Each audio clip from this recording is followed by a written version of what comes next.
لله وحده والصلاة والسلام على سيد الرسل وخاتم الأنبياء محمد وعلى آله وأصحابه وأزواجه وذرياته وأتباعه وبارك وسلم تسليما كثيرا أعوذ بالله من الشيطان الرجيم بسم الله الرحمن الرحيم وعد الله الذين آمنوا منكم وعملوا الصالحات ليستخلفنهم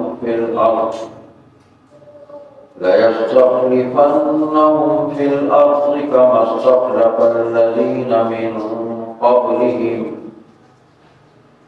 وليمكنن لهم دينهم الذي ارتضى لهم وليبدلنهم من بعد خوفهم أمنا يعبدونني لا يشركون بي شيئا ومن كفر بعد ذلك فأولئك هم الفاسقون وأقيموا الصلاة وآتوا الزكاة وأطيعوا الرسول لعلكم ترحمون صدق الله مولانا العظيم وصدق رسوله النبي الصادق الوعد الأمين اللهم صل على محمد وعلى آل محمد كما صليت على إبراهيم وعلى آل إبراهيم إنك حميد مجيد اللهم بارك على محمد وعلى آل محمد كما باركت على إبراهيم وعلى آل إبراهيم إنك حميد مجيد قابل احترام بزرگوں بھائی عزیزوں، اللہ تبارک و تعالی نے ہمیں پیدا فرمایا اور اپنی بندگی کے لیے، اپنی عبادت کے لیے پیدا فرمایا، اور اس بندگی کے عمل خیر کو کرنے کے سلے میں اللہ تعالیٰ نے دنیا اور آخرت دونوں جہانوں میں اپنی رضا اور اپنے انعامات سے نوازنے کا وعدہ فرمایا۔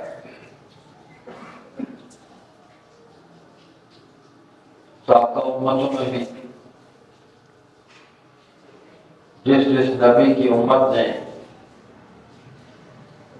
ہم نبیوں کی دعوت کو، رسولوں کی دعوت کو، ان کے حکموں کو مانا، یعنی ان پر ایمان لایا اور پھر اس پر عمل کیا، وہ بھی دنیا اور آخرت کے انعامات سے مستفید ہوئے۔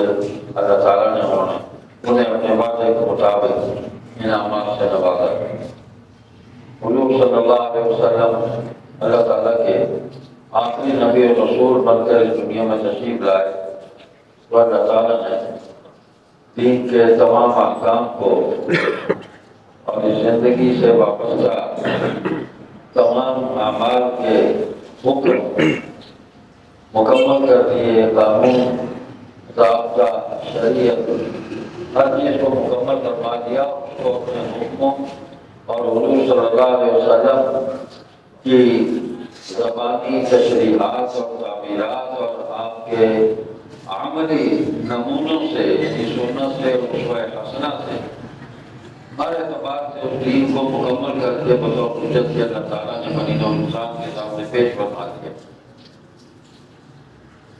اب نہ تو کوئی اور نبی آئے گا کہ وہ نئی شریعت لے کر آئے، اور نہ ہی کوئی ایسا نبی آئے گا جو اسی شریعت پر عمل کرانے کے لیے نئے سرے سے کوئی محنت کرے گا آگے۔ تو نبوت کا سلسلہ اللہ تعالیٰ نے حضور خاتم النبیین محمد کریم صلی اللہ علیہ وسلم پر مکمل فرما دیا اور اپنے دین کی حفاظت کا ذمہ خود دے دیا، اپنی کتاب کا، اپنے نبی کی نبوت اور رسالت کا، اور اس نبوت اور رسالت کی تعلیم کا، اس کے نور اور روشنی، ہر چیز کی حفاظت کا اللہ نے ذمہ لے لیا، اور قیامت تک یہی احکام، یہی شریعت باقی رہے گی۔ چنانچہ حضور صلی اللہ علیہ وسلم کے زمانے میں ہی ایمان والوں سے اللہ تعالیٰ نے خطاب فرما کے اپنے دین کے حوالے سے اور تمام معاملات کے حوالے سے اپنے حکموں کو واضح کر دیا کہ کوئی شک شبہ ابہام باقی نہ رہے۔ اس دین پر عمل کرنے کی صورت میں جو خیر اور بھلائی ہے، جو نفع ہے، اس کو بھی تفصیل سے بیان فرمایا ہے، دنیا میں بھی اور آخرت میں بھی، اور جو نافرمانی کی صورت میں نقصان ہے اس کو بھی، دونوں جہانوں میں جو نقصانات ہیں اس سے بھی واضح فرمایا۔ کافروں کا معاملہ بالکل الگ ہے کہ انہوں نے دنیا طلب کی، اللہ نے ان کو دنیا دے دی، آخرت میں ان کے لیے کچھ بھی نہیں رکھا۔ یہاں تک فرمایا کہ جو انہوں نے اچھے کام کیے دنیا کے اندر ہی ان کو نمٹا دیا جائے گا، وَفِي إِلَيْهِمْ أَعْمَالُهُمْ فِيهَا وَهُمْ فِيهَا لَا يُبْخَسُونَ، اور ان کے ساتھ کوئی ناانصافی بھی نہیں کی جائے گی۔ اچھے کام کیے ہیں منافع کے ساتھ دنیا میں نمٹا دیں گے، لیکن آخرت میں ان کے لیے کچھ نہیں۔ أُولَٰئِكَ الَّذِينَ لَيْسَ لَهُمْ فِي الْآخِرَةِ إِلَّا النَّارُ وَحَبِطَ مَا صَنَعُوا فِيهَا وَبَاطِلٌ مَا كَانُوا يَعْمَلُونَ۔ آخرت میں آگ ہے، جہنم ہے، اور جو کام انہوں نے اچھے کیے وہ آخرت میں ان کو نفع نہیں دیں گے، سب ختم ہو گئے، برباد ہو گئے۔ لیکن ایمان والوں کو اللہ تعالیٰ نے ساتھ ساتھ نفع کی باتیں بتائی ہیں، دنیا کے اندر ایمان کی حفاظت کی طرف متوجہ فرمایا ہے، اور اس حفاظت کے نتیجے میں آخرت میں جو انعامات ہیں ان کا مستحق بننے کی ترغیب دلائی ہے، زندگی کیسے گزارنی ہے، یہ ساری باتیں تو حضور صلی اللہ علیہ وسلم ہی کے عہد میں جو لوگ آپ پر ایمان لائے صحابہ کرام ہیں رضی اللہ عنہم ورضوان، اور وہی مخاطب ہے سب سے پہلے۔ اللہ اکبر، اللہ فرما رہے ہیں کہ تم نے جو وعدہ کر لیا اللہ نے ان لوگوں سے جو تم نہیں ایمان لائے ہیں اور کیے ہیں انہوں نے نیک کام، البتہ پیچھے حاکم کر دے گا ان کو ملک میں، نہیں اللہ ان کو ملک میں حکومت دے گا، اقتدار ان کو دے گا، اختیار ان کو دے گا زمین میں۔ وَمَسْتَخْلَفَ الَّذِينَ مِن قَبْلِهِمْ، جیسا حاکم کیا تھا ان سے اگلے لوگوں کو، یعنی پہلی امتوں میں جو پہلے لوگ آئے ان کو بھی حاکم کیا تعالیٰ نے۔ وَلَيُمَكِّنَنَّ لَهُمْ دِينَهُمُ الَّذِي ارْتَضَىٰ لَهُمْ، اور جما دے گا ان کے لیے دین ان کا جو پسند کر دیا ان کے واسطے۔ وَلَيُبَدِّلَنَّهُم مِّن بَعْدِ خَوْفِهِمْ أَمْنًا، اور دے گا ان کو ان کے ڈر کے بدلے میں امن۔ يَعْبُدُونَنِي لَا يُشْرِكُونَ بِي شَيْئًا، میری بندگی کریں گے، شرک شریک نہ کریں گے میرا کسی کو۔ وَمَن كَفَرَ بَعْدَ ذَلِكَ فَأُولَٰئِكَ هُمُ الْفَاسِقُونَ، اور جو کوئی ناشکری کرے گا اس کے پیچھے سو وہی لوگ ہیں نافرمان۔ وَأَقِيمُوا الصَّلَاةَ وَآتُوا الزَّكَاةَ وَأَطِيعُوا الرَّسُولَ لَعَلَّكُمْ تُرْحَمُونَ، اور قائم رکھو نماز اور دیتے رہو زکات اور حکم پر چلو رسول کے تاکہ تم پر رحم ہو۔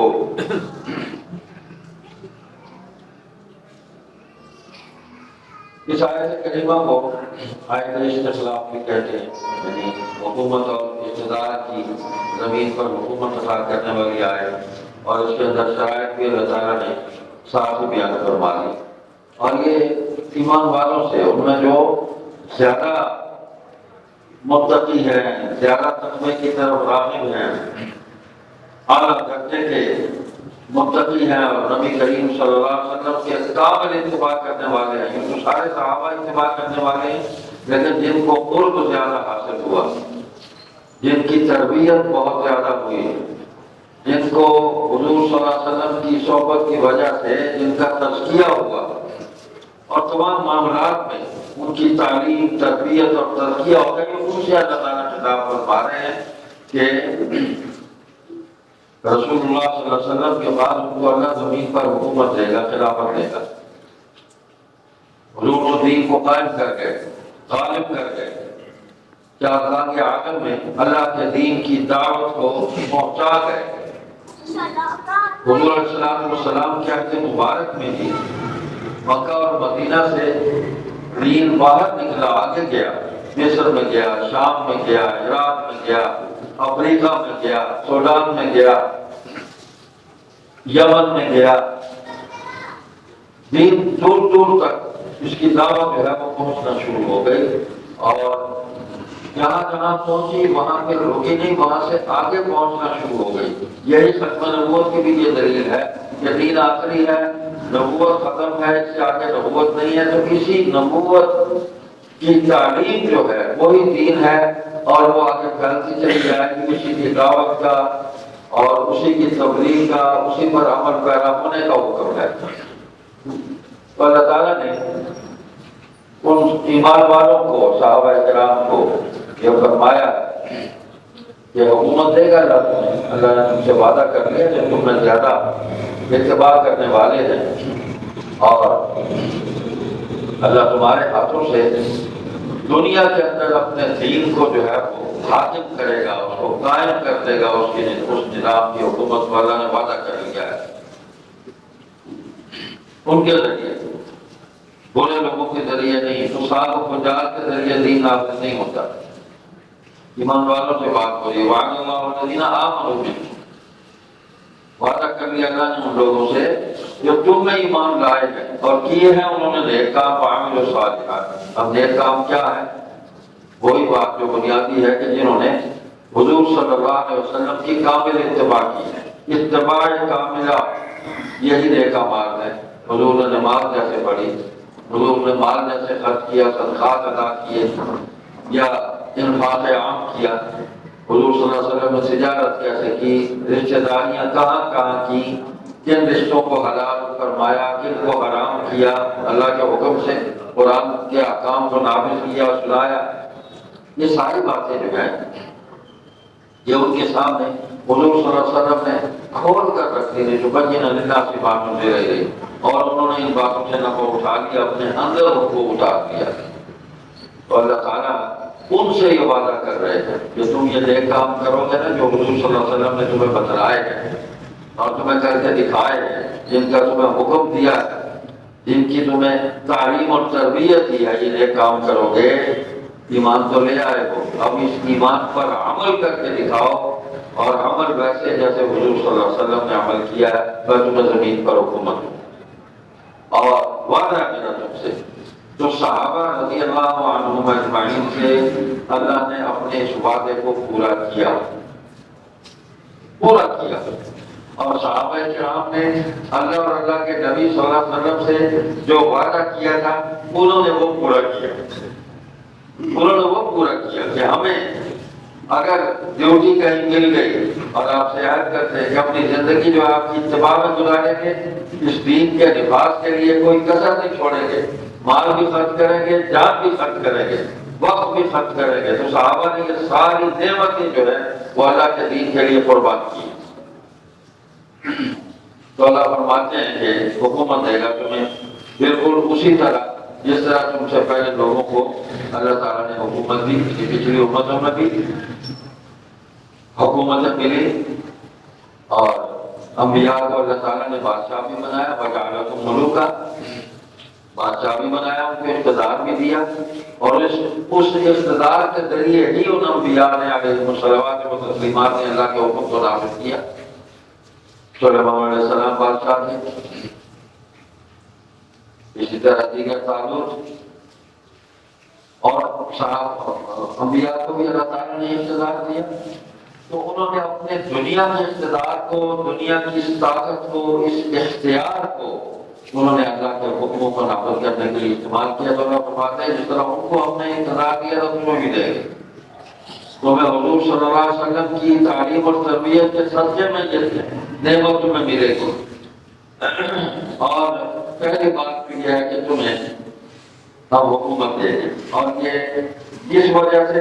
ایمان کی وجہ سے جو خالص ہے تمہارا، اور عمل صالح کی وجہ سے یعنی نیک کاموں کی وجہ سے، یعنی حضور صلی اللہ علیہ وسلم کی قابل اتباع کی وجہ سے ہم تمہیں حکومت دیں گے اور تمہیں خلافت دیں گے۔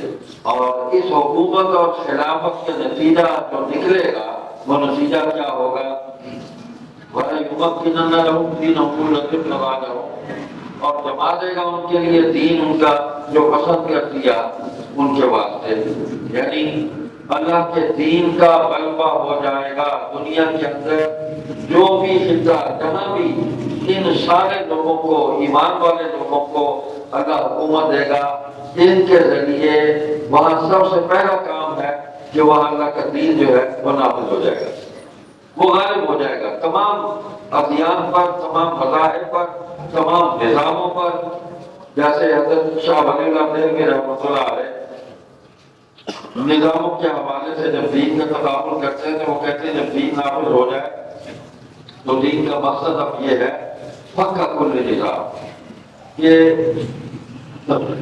دنیا میں اس وقت اس خطے پر جتنے بھی نظام موجود ہیں جو انسانی ذہن کی اختراع ہے ان سب کا خاتمہ کر دیا، مکمل صفایا کر دیا جائے، کوئی اس نظام کی کوئی علامت اور نشانی بھی باقی نہ رہنے دی جائے۔ سب کا کل نظام جب دین نافذ ہو جائے بس اب دین چلے گا۔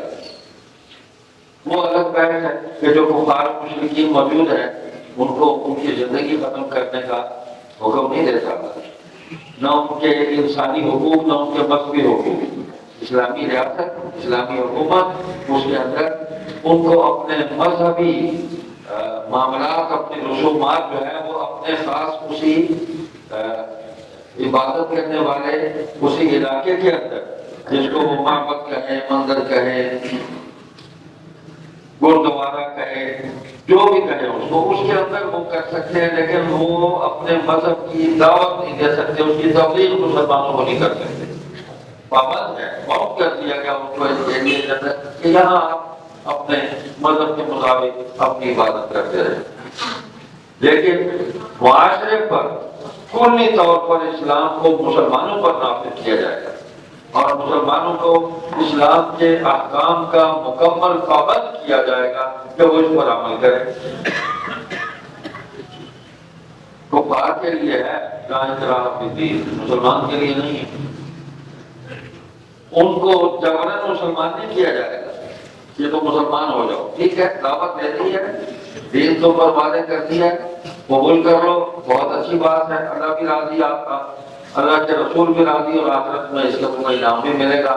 نہیں قبول کرتے تو اپنے دائرے کے اندر رہو، دائرے سے باہر مت نکلو، بس۔ تو پکا کل نظام، تمام نظام جو ہے وہ ختم کر دیتا ہے دین جب آتا ہے، تو وہ پھر معاشرے کے اندر ان کو چلنے نہیں دیتا، ان کو ان کی حدود کے اندر بند کر دیتا ہے۔ وَلَيُمَكِّنُنَّ لَهُمْ دِينَهُمُ الَّذِي ارْتَضَىٰ لَهُمْ، اور جما دے گا ان کے لیے دین ان کا جو پسند کر دیا ان کے واسطے۔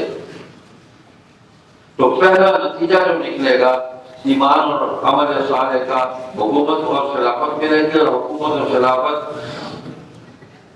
اسلام کی جو ہے اس کا جو پہلا نتیجہ ہے وہ دین کا غلبہ ہے۔ اول و آخر مقصد ہی دین کا غلبہ ہے، اور کوئی مقصد نہیں ہے۔ دوسرا نتیجہ وَلَيُبَدِّلَنَّهُم مِّن بَعْدِ خَوْفِهِمْ أَمْنًا، اور دے گا ان کو ان کے ڈر کے بدلے میں امن۔ اچھے کام کیے، ایمان لائے، اللہ نے نعمت دے دی، حکومت اور اقتدار کی، دین غالب ہو گیا، اور جب دین غالب ہو جائے گا تو اس کے نتیجے میں جو تمہیں کفار و مشرکین کا خوف تم پر تھا، ان کے اقتدار کا، ان کی مادی قوتوں کا، ان کے اسلحے کا، ان کے دولت کا، ان کی اقتدار کا، جان کا خطرہ، مال کا خطرہ، عزت و آبرو کا خطرہ، اس دین کے غلبے کی برکت سے وہ تمام خطرات جو ہیں، وہ خوف، جتنے بھی خوف ہیں وہ دور ہو جائیں گے، اور اس خوف کے بدلے میں اللہ امن دے دے گا۔ اور وہ امن جو ہے وہ صرف تمہارے لیے نہیں، پوری سوسائٹی کے لیے ہے۔ اس میں کفار و مشرکین بھی اگر اسلامی ریاست کے اندر وہ رہتے ہیں تو وہ بھی، یعنی ان پر مسلمانوں کا یہ خوف نہیں رہے گا کہ یہ ہمیں ہم ماریں گے، یا ہمارا مال لوٹ لیں گے، قتل کریں گے، ہماری عزت و آبرو پر حملہ آور ہوں گے، قدر ان کو یہ خوف نہیں ہوگا۔ ان کو ان معاملات کے اندر مکمل اطمینان ہوگا کہ یہ کوئی ظلم اور زیادتی نہیں کریں گے، ہماری جان کی بھی حفاظت کریں گے، ہمارے مال کی اور عزت و آبرو کی بھی حفاظت کریں گے، اور ہمیں ہمارے مذہبی حقوق جو ہے وہ ہمارے دائرے کے اندر انہوں نے دے دیے ہیں اس میں مداخلت بھی نہیں کریں گے، تو ان کا بھی خوف ختم ہو جائے گا۔ تو معاشرے میں مجموعی طور پر امن قائم ہو جائے گا، خوف، ہر قسم کا خوف ختم ہو جائے گا اگر آپ دین کو مکمل طور پر نافذ کر دیتے، ختم ہو جائے گا خوف۔ اللہ فرما رہے ہیں، اور اس کی اللہ تعالیٰ نے استغفر اللہ ایسے نہیں فرما دیا کہ اس کی کوئی مثال نہ ملے۔ صحابہ کا سارا عہد جو ہے خلافت کا، اس کے اندر آپ کو اس کی مثال ملے گی، مثالیں ملیں گی، ایک نہیں بھرا پڑا ہے مثالوں سے، اور آج کے عہد میں بھی مثالیں موجود ہیں۔ وہ کہ ہم مسلمان شرمساری سے ان مثالوں کا نام لینا نہیں چاہتے، ان کو بتانا نہیں چاہتے کہ لوگ ہمیں پتہ نہیں کیا کہیں گے، شدت پسند ہیں، دہشت گرد ہیں، بڑے متعصب ہیں، یہ ہیں اور وہ ہیں، بڑے بنیاد پرست قسم کے مسلمان ہیں، لوگ ہمیں پتہ نہیں کیا کیا دیسی منہ سے ولیسی گالیاں دیں گے۔ ہم بھی خوف زدہ ہیں، نکلے اس خوف سے۔ تو مثال موجود ہے، آپ کے پڑوس میں موجود ہے، امن قائم ہو گیا، مکمل امن قائم ہو گیا۔ ایمان اور عقیدہ بھی محفوظ ہے، ہمارے سارے جو ہے وہ بھی پوری قوت کے ساتھ معاشرے کے اندر جاری اور ساری ہے، نیک کام، نماز، روزہ، مال کا خرچ کرنا، انفاق، زکات، انسانیت کی خدمت، بیماروں کی خدمت، مالی طور پر پریشان لوگوں کی خدمت، ہر قسم کا امن جو ہے وہ قائم ہو گیا دین کے چند اصولوں کو نافذ کرنے کی برکت سے۔ مکمل نافذ نہیں ہوا، مکمل نافذ ہو جائے تو ہم تصور نہیں کر سکتے کہ یہ دنیا ہمارے لیے جنت بن جائے گی۔ جس طرح آج ہمارے نادان مسلمان یورپ کو جنت سے تشبیہ دیتے ہیں، دیکھو یہ کافروں نے کیا ملک بنایا، جنت بنا دی ہے، تو انہوں نے ذہنی ان کے اپنے اختراعی قوانین ہیں اس پر عمل کیا۔ قانون اور ضابطے پر جہاں بھی عمل کیا جائے گا اس کا نتیجہ اچھا نکلے گا۔ تو اللہ نے تو ان سے دنیا کا وعدہ کیا ہوا ہے کہ دنیا کی جنت بنا دے، تو ہم اگر دین پر صحیح معنوں میں عمل کریں تو ہماری دنیا بھی جنت ہے اور ہماری آخرت بھی جنت ہے، اور دنیا کے تمام اعمال آخرت کی دائمی جنت کے حصول کے لیے ہیں کہ یہاں جتنے بھی اعمال کرنے ہیں وہ اس دائمی انعام اور اس جنت کو حاصل کرنے کے لیے آپ نے یہاں محنت کرنی ہے، اور اس محنت کا بدلہ تمہیں نفع کے ساتھ آخرت میں ملے گا۔ اور اللہ تعالیٰ نے یہاں وعدہ کیا ہے، فرمایا کہ تمہارا خوف جو ہے وہ دور ہو جائے گا، اور اس کے بدلے میں تمہیں امن مل جائے گا۔ یعبدوننی لا یشرکون بی شیئا، میری بندگی کریں گے، شریک نہ کریں گے میرا کسی کو۔ یعنی یہ وہ لوگ ہیں جن کے ذریعے یہ ساری نعمتیں معاشرے میں، سوسائٹی کو، انسانوں کو حاصل ہوں گی، امن ملے گا، خوف ختم ہو جائے گا، دین قائم ہو جائے گا۔ اللہ فرما رہے ہیں کہ ان کی خوبی یہ ہوگی کہ وہ میرے سوا کسی اور کی عبادت نہیں کریں گے، صرف میری ہی بندگی کریں گے، میرا کسی کو شریک نہیں ٹھہرائیں گے، خالص توحید پر قائم رہنے والے لوگ ہوں گے، اپنی زندگی کے تمام معاملات کو میری ذات کے ساتھ وابستہ کیے ہوئے ہوں گے کہ سب کچھ اللہ کے حکم سے ہوگا، اللہ کے حکم سے ہو رہا ہے، ہوگا تو ہوتا رہے گا، اور پہلے بھی اللہ کے حکم سے ہوتا ہے، وہ اللہ پر کامل یقین رکھنے والے لوگ ہوں گے۔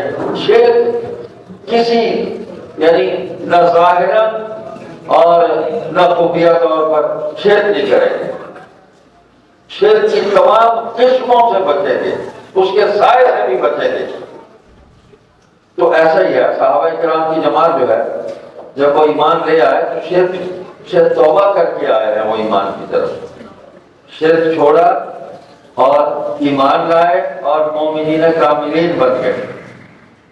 تو اللہ تعالیٰ ان کی تعریف کر رہے ہیں کہ یہ ایسے ہوں گے، میری عبادت کریں گے اور میرا کسی کو شریک بھی ٹھہرائیں گے، شرک سے بالکل یہ بچ جائیں گے۔ ومن کفر بعد ذلک فاولئک هم الفاسقون۔ اب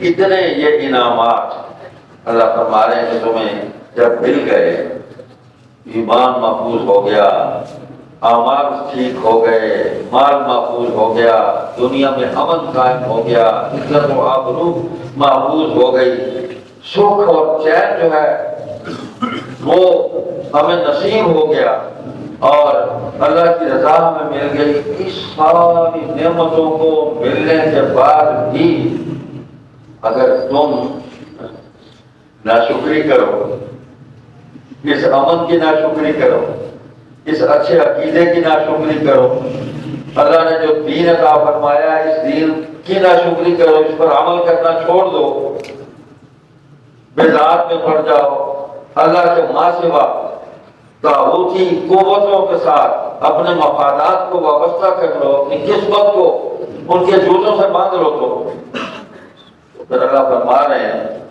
کہ جو کوئی ناشکری کرے گا اس کے بعد وہی لوگ ہیں نافرمان۔ اب نافرمان جو ہے ان کا الگ اللہ تعالیٰ نے احوال ان کے بیان کیے کہ ان کے ساتھ کیا ہوگا۔ وَمَن يَعْصِ اللَّهَ وَرَسُولَهُ وَيَتَعَدَّ حُدُودَهُ يُدْخِلْهُ نَارًا خَالِدًا فِيهَا وَلَهُ عَذَابٌ مُّهِينٌ، کہ جس نے اللہ اور اس کے رسول کی مخالفت کی تو اللہ تعالیٰ اس کو آگ میں داخل کریں گے، یدخلہ نار، جہنم میں اس کو داخل کریں گے، خالداً فیہا، ہمیشہ اس میں رہے گا، اور یہ سخت عذاب ہے، وَلَهُ عَذَابٌ مُّهِينٌ، بہت ہی دردناک عذاب ہے۔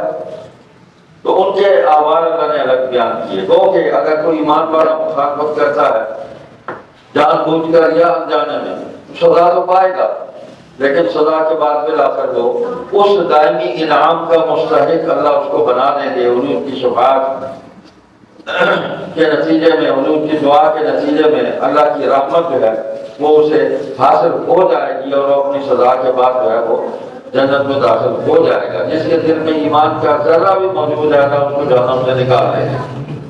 لیکن جو کفار ہیں، اللہ کے ساتھ کوئی تعلق ہی نہیں رکھا، کوئی بات ہی وابستہ نہیں کی، مانا ہی نہیں اس کو، جو شرک کرتے رہے، شرک کی معافی ہے ہی نہیں، ان الشرک لظلم عظیم، اللہ اس کو برداشت نہیں کرتا، یہ بغاوت ہے، مکمل بغاوت ہے، تو بغاوت کو اللہ برداشت نہیں کر سکتا۔ اللہ فرماتے ہیں یہ ظلم عظیم ہے، یہ بڑی نافرمانی ہے، بہت بڑا گناہ ہے۔ اگلی آیت میں اللہ پاک نے فرمایا وَأَقِیمُوا الصَّلَاةَ وَآتُوا الزَّکَاةَ وَأَطِیعُوا الرَّسُولَ لَعَلَّکُمْ تُرْحَمُونَ، اور قائم رکھو نماز، دیتے رہو زکوٰۃ، اور حکم پر چلو رسول کے تاکہ تم کو رحم ہو۔ یعنی اس نافرمانی کے بعد پھر اللہ ہمیں ہدایت کی طرف متوجہ کر رہے ہیں کہ اس سے بچ جاؤ، جو انعامات تمہیں میری طرف سے مل گئے میرے وعدے کے مطابق، ان انعامات کو باقی رکھو، اور وہ اس کا طریقہ یہی ہے کہ تم نماز کو قائم رکھو، پڑھتے رہو، میری عبادت کرتے رہو، جس کا پہلے ذکر کیا یعبدوننی لا یشرکون بی شیئا، نہیں کریں گے کسی اور کی عبادت، میری کریں گے، کسی اور کو میرا شریک نہیں ٹھہرائیں گے۔ تو اللہ فرما رہے ہیں میری عبادت کرو، میری نماز پڑھو، وآتوا الزکاۃ، تو بدنی عبادت تو ہے نماز، اب مال دیا اللہ نے تو مالی عبادت جو ہے وہ زکوٰۃ ہے، اللہ کیسے نکالو اس میں، مخلوق کا حصہ ہے اس کے اندر، اس کو نکالو، اور وہ الگ تفصیلات قرآن کریم میں موجود ہیں کہ کون کون ہیں وہ لوگ، کون سے طبقات ہیں کہ جن کا حصہ، جن کا حق تمہارے مال کے اندر ہے۔ وَآتَ الْمَالَ عَلَىٰ حُبِّهِ ذَوِي الْقُرْبَىٰ وَالْيَتَامَىٰ وَالْمَسَاكِينَ وَابْنَ السَّبِيلِ وَالسَّائِلِينَ وَفِي الرِّقَابِ، یہ مداد ہے۔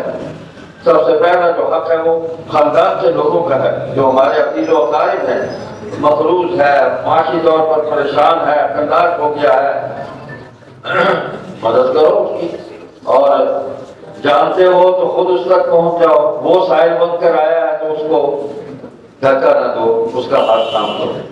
اللہ نے تمہارا ہاتھ تھاما ہوا ہے، تم اللہ کی مخلوق میں سے اپنے رشتہ داروں میں کسی بھائی کا، عزیز کا، کسی بزرگ کا ہاتھ تھام لو گے تو اللہ تم پر مزید اپنی رحمتیں نازل فرمائیں گے، تمہیں بہت مالا مال کر دیں گے۔ اس کی مثالیں بھی دنیا کے اندر موجود ہیں۔ ہم سمجھتے ہیں کہ جو مال ہمارے پاس آیا بس یہ ہماری ملکیت ہے، بس ہم نے کمایا، ہم ہی لے کے آئے ہیں، حالانکہ ایسا نہیں ہے، یہ اللہ نے بھیجا۔ ہم اگر کمانے کے لیے نکلے تو ہمیں نہ ملتا تو پھر ہم کیا کرتے؟ دکان پر بیٹھے رہتے، مکھیاں مارتے رہتے، کہا کہ کوئی نہ آتا، پھر کیا کرتے؟ لیکن اللہ نے بھیجا، مخلوق کو بھیجا، تمہارے رزق کا ذریعہ بنایا کہ جاؤ اس کو مال دو، اس سے مال لو. تو تمہارے پاس جو آیا اس میں حق ہے ان کا جو معلوم ہے. وفی اموالہم حق للسائل والمحروم، تمہارے مال کے اندر حق ہے. کس کا؟ مانگنے والے کا بھی. یہ مانگنے والے نہیں جو پروفیشنل ہے، پوری ٹیمیں بنی ہوئی ہیں، پورا مافیا ہے مانگنے والا، پورا مافیا ہے. ہم 20 سال سے 15 سال سے لوگوں کو دیکھ رہے ہیں، وہ ایک ہی چہرہ ہے، وہ ایک ہی روٹ ہے اس کا، اس پر کھڑا ہے، وہ مانگتا ہے، بالکل ٹھیک ہے، صحیح سلامت ہے، وہیں کھڑا ہے. تو یہ پروفیشنل لوگ ہیں، پارٹیاں ہیں پیچھے. میں نے وہ سوشل میڈیا پر آپ بھی بہت کچھ دیکھتے ہیں، ہماری نظروں سے بھی گزر جاتا ہے. وہ لاہور کی ایک خاتون کیا بالکل نوجوان لڑکی پڑھی لکھی، اس نے کہا تھا جی میں مانگتی تھی، اس وقت میں کینیڈا میں ہوں اور میرے 2 ہوٹل ہیں، میں بھیک مانگتی تھی. اس نے روٹ بتایا، گلبرگ کا روٹ ہے، ماڈل ٹاؤن کا روٹ ہے، اس پر میں کھڑے ہو کر مانگتی تھی اور میں نبینی بن کے کھڑی ہوتی تھی، آنکھیں میری کھلی ہوتی تھی تو میں کھڑی رہ. میں نے اتنا مال کمایا، میں پوری فیملی کو لے کے میں کینیڈا آ گئی اور میں نے یہاں 2 ہوٹل بنا لیے، میرے ہوٹل چلتے ہیں. لیکن میں اب قوم سے کہتی ہوں کہ قوم ٹھیک نہ مانگے، یہ بری بات کیا مانگا. یعنی یہی فلسفہ ہے. آپ دیکھیں یہ نیچے سے اوپر تک یہی چل رہا ہے. جو ہم پر مسلط ہیں وہ بھی یہی کہتے ہیں نہ مانگو بھیک، لیکن وہ پوری دنیا میں بھیک مانگ رہے ہیں. قوم کو بھیک نہ مانگنے کا مشورہ دے رہے ہیں، وہ پوری دنیا میں بھیک مانگ رہے ہیں. ہمارا اعتبار ختم ہو گیا اور ہمیں اب کوئی دیتا بھی نہیں ہے، کرنا بھی کوئی نہیں دیتا. یہ ہماری صورت حال ہے. تو مانگنے والا وہ ہے، ہمیں پتہ ہونا چاہیے کہ کون ہے، اس کے احوال کی تحقیق کرنی چاہیے. خاندان کے اندر سے اگر کوئی آپ کے پاس سائل آ گیا تو آپ کو پتہ ہے کہ میرے خاندان کا آدمی ہے، اس بیچارے کے احوال ٹھیک نہیں ہے، تو اس کی عزت نفس کو بھی مجروح نہ کیا جائے. خاندان کا آدمی آیا اس کو سینے سے لگایا جائے اور اس کو پورے وقار کے ساتھ اس کی خدمت کی جائے اور اس پر احسان نہ جتلایا جائے، اس کو بعد میں بتایا بھی نہ جائے، پوری برادری میں اس کے اشتہار بھی نہ لگائے جائیں کہ آج سیٹ پتھر اللہ صاحب نے مطلب ایک غریب آدمی کی جناب کی خدمت کر دی. جناب ہمارے چلتا ہے 10 روپے بھی بانٹتے ہوئے ہم اس کی بھی خدمت چلاتے ہیں. اللہ معاف کرے. تو دینے والا اور لینے والا اور تیسرا اللہ ہو تو یہ مال قبول ہے، یہ عمل بھی قبول ہے، یہ خدمت بھی قبول ہے. مجھے واقعہ یاد آ گیا، ہمارے یہاں ایک بزرگ تھے مولانا محمد یاسین صاحب رحمۃ اللہ علیہ، جامعہ قاسم علوم کے محتمم بھی رہے. حضرت امیر شریف سید صاحب شاہ بخاری رحمۃ اللہ علیہ خادموں میں سے تھے، زمانے طالب علمی سے بہت سارے آدمی ہیں. یہ ڈیرہ ڈا میں مسجد القادر میں ہوتے تھے. تو وہ سناتے تھے کہ یہ سن 50 کے عشرے میں سیلاب آیا تو جنگ کے علاقے میں، تو اس میں میرا بھائی جو ہے وہ بیچارہ اس میں سیلاب میں بہ گیا، شہید ہو گیا، لاش بھی نہ ملی اس کو. تو بڑا میں دل گرفتا تھا، پتہ نہیں میں کیسے کو پیسے مطلب تھوڑے سے کرتے کرتے ملتان آیا تو شاہ صاحب کی خدمت میں آ گیا. میں نے سوچا کہ ملتا ہوں تو دعا لیتا ہوں ان سے، تو میرا غم ہلکا ہو. بھائی تھا، بھائی کے جانے کا بڑا غم تھا. تو مجھے بڑی تسلی دی، پیار کیا.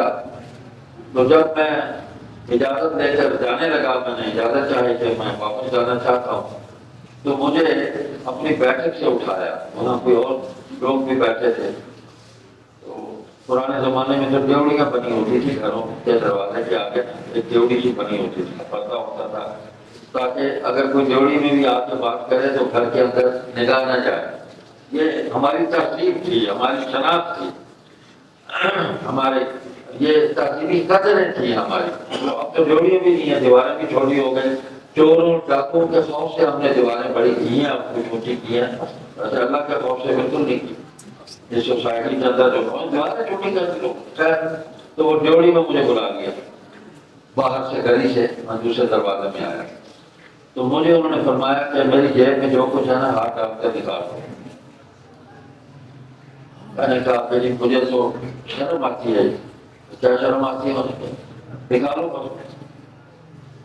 میں نے کہا آپ خود دے دیں. تو انہوں نے ایک جملہ فرمایا. انہوں نے کہا کہ میری غیرت دوبارہ نہیں کرتی کہ میرا دوست جو ہے وہ میرے سامنے ایسے ہاتھ کرے تو اس کو پیسے روکا. میری یہ غیرت دوبارہ نہیں کرتی بیٹوں کی طرف سے. بس جیب میں ہاتھ ڈالو تو تمہارا روحانی باپ جو جی چاہتا نکال لو سب کچھ تمہارا ہے لے جاؤ. تو کہتے میں نے نکال لیے پیسے. تو اچھے خاصے پیسے تھے اس دور میں 400-500 روپیہ تھا.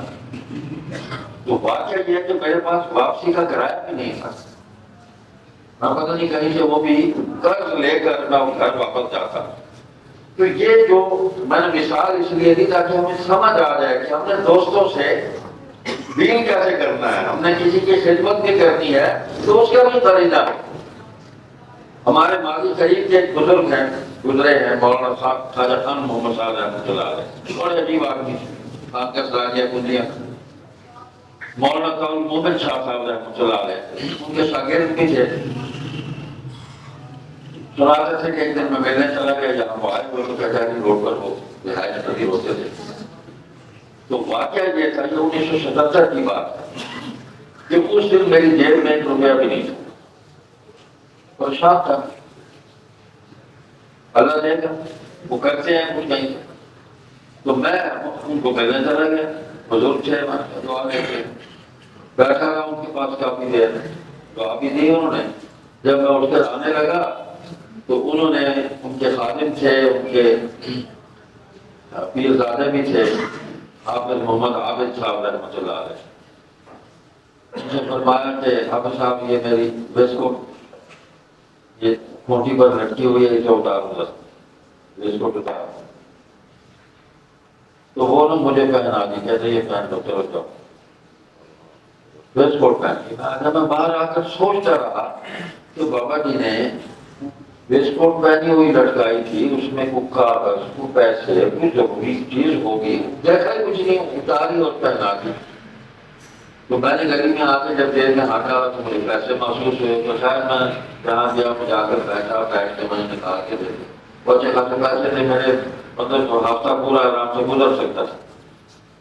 دیکھو یہ کرینہ ہے کیسی مطلب ہے کہ ایک تدبیر ہے کہ بجائے ہاتھ میں پیسے دینے کے ویسکوٹ پہنا دی جاؤ بچہ. تو یہ میں عرض کر رہا ہوں کہ مخلوق کو جب اس کی خدمت کرو ایک تو ہے کہ عبادت کرو تو عبادت اجتماعی عبادت جو ہے وہ نماز ہے جماعت کے ساتھ. انفرادی عبادت ہے گھر میں کرتے رہو. یہ نفلوں کا زور لوگوں کے اندر مت لگایا کرو زیادہ بیٹھ کے اس میں ریاکاری آ جاتی ہے. فرض ہے سنو نوافل اکٹھے پڑھنے میں پڑھ کے گھر چلے جاؤ اور اس میں کوتاہی نہ کرو. آپ زکات اور زکات دیتے رہو. تو مال میں سے خرچ کرنا اللہ تعالیٰ نے خرچ کے طریقے بھی بتلائے ہیں. اس کے ایسے ایسے قرینے اور سلیقے عطا فرمائے. خود حضور صلی اللہ علیہ وسلم نے جس طرح مال کو خرچ کیا صحابہ کو حضور کے ہاتھوں سے لینا دنیا کا سب سے بڑا فخر سمجھتے تھے کہ ہم نے حضور کے ہاتھوں سے لیے اور اس چیز کو حضور کے ہاتھ مبارک لگ گئے. یہ حضور نے ہمیں عطا کیے. کیا بات ہے کہاوت واقعی رسول لعلکم ترحمون اور حکم پر چلو رسول کے تاکہ تم پر رحم ہو. تو رسول اللہ صلی اللہ علیہ وسلم کی اطاعت کے بغیر مخلوق پر رحم نہیں ہو سکتا. یا تو ہم دیکھیں نا ہم مسلمان ہیں یا اللہ کا شکر ادا کرتے ہیں. یہ کافروں سے بات کی جا رہی ایمان والوں سے اللہ فرما رہے ہیں نماز پڑھو زکات دو اطاعت کرو رسول اللہ صلی اللہ علیہ وسلم کی تاکہ تم پر میری رحمت نازل ہو. ایمان والوں سے کہا جا رہا صحابہ ہیں تو ہم نہیں کریں گے تو رحمت کیسے آئے گی. کوئی فساد ہی ہوگا. دیکھ لیں مسلمان کا خون کر رہا ہے مار رہا ہے اس کو برباد کر رہا ہے قتل کر رہا ہے روز دھماکے ہو رہے ہیں فائرنگ ہو رہی ہے مسافروں کو مار رہے ہیں. سارا ہمارا KPK اور بلوچستان ایک تماشا بنا ہوا ہے. نہ زندگی محفوظ ہے نہ مال محفوظ ہے کچھ بھی محفوظ نہیں. تو یہ کیا ہے سزا ہے جو کچھ ہم کر رہے ہیں. یہ حکمران بھی ہم پر سلاحی طور پر مسلط ہے. اجتماعی طور پر کرپٹ ہو گئی ہے قوم. واقعی یہ آپ چلتے ہو یہاں 100 روپے پھینک دیں اور پھر دور سے بیٹھ کے دیکھیں اس کو کون اٹھاتا ہے. آپ دیکھیں گے آپ کو چلتا پھرتا کوئی معزز آدمی اچھے والے سارے صاف ستھرے کپڑے پہنے ہوئے وہ گزرتے ہوئے ادھر ادھر دیکھتے ہو 100 روپے اٹھا کے جیب میں ڈالے. یہ طبیعت ہے. ہر آدمی ایک داؤ پر ہے کچھ سمجھ اللہ من رحم اللہ جس کو اللہ بچا لے. تو وہ تبھی بچے گا جب وہ اللہ کی طرف رجوع کرے گا, اللہ کے نبی صلی اللہ علیہ وسلم کی طرف رجوع کرے گا, اطاعت اور فرما برداری کرے گا, وہ مالی معاملات میں خیانت نہیں کرے گا. تو ناشکری سے بچنا چاہیے. تو نماز قائم کریں, زکوٰۃ ادا کریں, رسول اللہ صلی اللہ علیہ وسلم کے تمام احکام کی اپنی روزمرہ کی زندگی میں اطاعت اور فرما برداری کریں تاکہ ہم پر اللہ کی رحمت ہو, امن ہو, خوف بدل جائے. جو اس آیت کریمہ میں اللہ تعالیٰ نے ہمیں جس نعمت کا وعدہ کیا ہے اللہ ہمیں اس نعمت کا مستحق بنا دے. سبحانک اللہم و بحمدک نشہد ان لا الہ الا انت نستغفرک و نتوب الیک.